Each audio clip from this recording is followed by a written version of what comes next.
Welcome to our home on Mount Princeton at 9,000 feet. We are enjoying blue skies, white fluffy clouds, gentle breeze. We have wonderful peace and quiet. I've had the fun of writing 21 of my 22 published books here on Mount Princeton. Julie found the house in January of 1990. We have been enjoying it ever since. In our conversation today,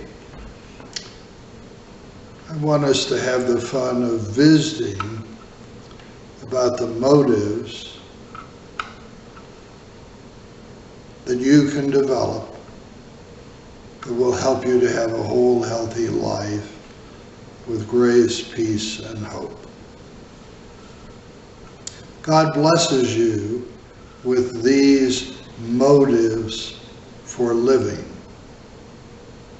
compassion, community, hope, peace, challenge, reasonability, commitment.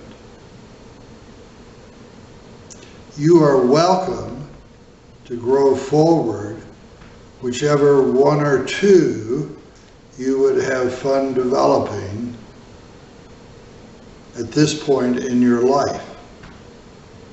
Over the course of your whole life, you might touch base with all 7 of these motives. Most of us grow forward 1 or 2 as the predominant motives that help us at this point in our life's pilgrimage. We have 2 remarkable, wonderful sons. Our oldest son was taught by the culture and by his parents that a primary motive for him is the motive of challenge, attainment, accomplishment, achievement.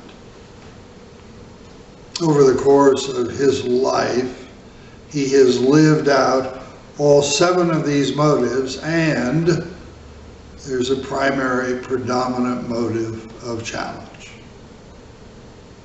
Our youngest son, remarkable son,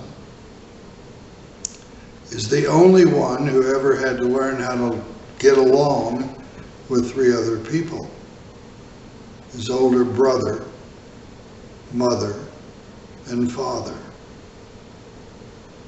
For our youngest son, the predominant motive is community, fellowship, family, good fun, good times. It took Mike 17 years as our youngest son to teach me that he could not be motivated to do homework by, "Why can't you see the challenge in this homework?" I remember the time he came home from school and I asked him, "How did it go today?" And he said, "Great, Dad. I made 4 new friends." It was on that day that I discovered that for him, school is community, fellowship, belonging, family, friends. I had spent too many years saying, "Why can't you be like your older brother and see the challenge in this homework?" Mike wrote his best term papers as he and 2 good friends gathered in an upstairs bedroom, and you wondered whether they were working on the term paper or having a party. It's called social learning. Some people do individual learning, Lots of people do social learning. They do their best learning in the midst of community. Now, you could decide that compassion is a primary motive for you. My mother lived her whole life on compassion, sharing, caring, giving, loving, serving. You could decide community. You could decide that hope is a predominant motive out of which you are living your life. Most of us live on hope, not memory. Hope is stronger than memory. Memory is strong. Hope is stronger. You might decide that a predominant motive for you is peace.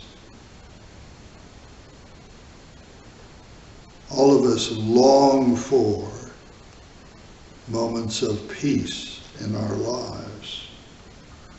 Now, you might decide challenge. What I want you to know is that most of us who are firstborn, and I am, are drawn to the motive of challenge and make the fatal assumption that because we motivate ourselves by challenge, that we can help motivate everybody else by challenge. People motivate themselves by the motive that is important to them, not the motive that is important to us. Reasonability. I work with communities, small college towns. Reasonability becomes a major motive. I work with data processing groupings. Reasonability becomes a major motive. I work with people who have been shattered, asunder, tried something, and were extraordinarily disappointed. It had better make reasonable sense before they try something new. Now, I have never yet met a single couple that got married out of the motive of reasonability. If it made reasonable sense, most people would not be married. Most people get married out of the motives of compassion, community, hope, and rationalize why it made better sense to get married earlier rather than later. Commitment.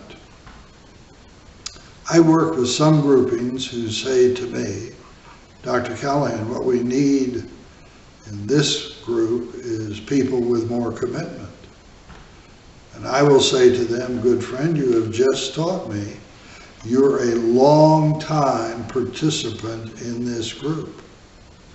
And if there were lots of long-time participants out there, we'd do really well on the motive of commitment. What is out there are people who are not participants in this group, and the early motivations that draw all people to groups are compassion, community, and hope. So all 7 are important. All 7 are helpful. You are welcome to pick the 1 or 2 you would have fun growing and developing. What I caution you on is don't pick 5 or 6. People graduate from the university when they have 1 or 2 majors. When they have 5 or 6 majors, they deliver the mediocre middle all the way around. Don't try for 5 or 6. Pick 1 or 2 you would have fun with now. Later on, you might pick another 1 or 2 motives that are helpful to you. Motivation is internal, not external. Feel free to know that you are the person who will motivate yourself. Don't count on someone else to be the person who motivates you. God blesses you with 7 major motives. Live a rich, full life, building on whichever 1 or 2 are helpful to you now. Have fun. God bless you.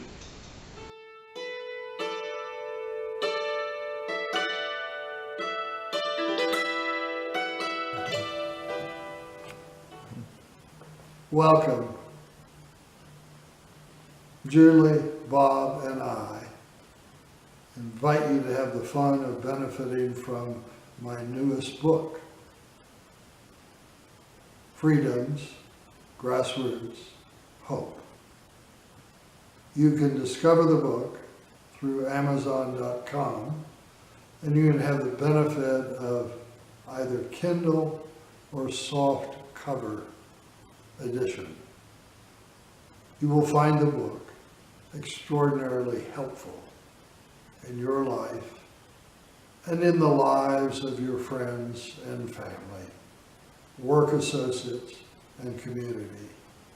We're discovering the wide-ranging ways in which people all across the planet are having fun of benefiting from this newest book.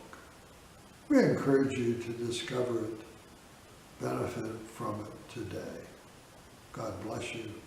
God be with you. Have fun.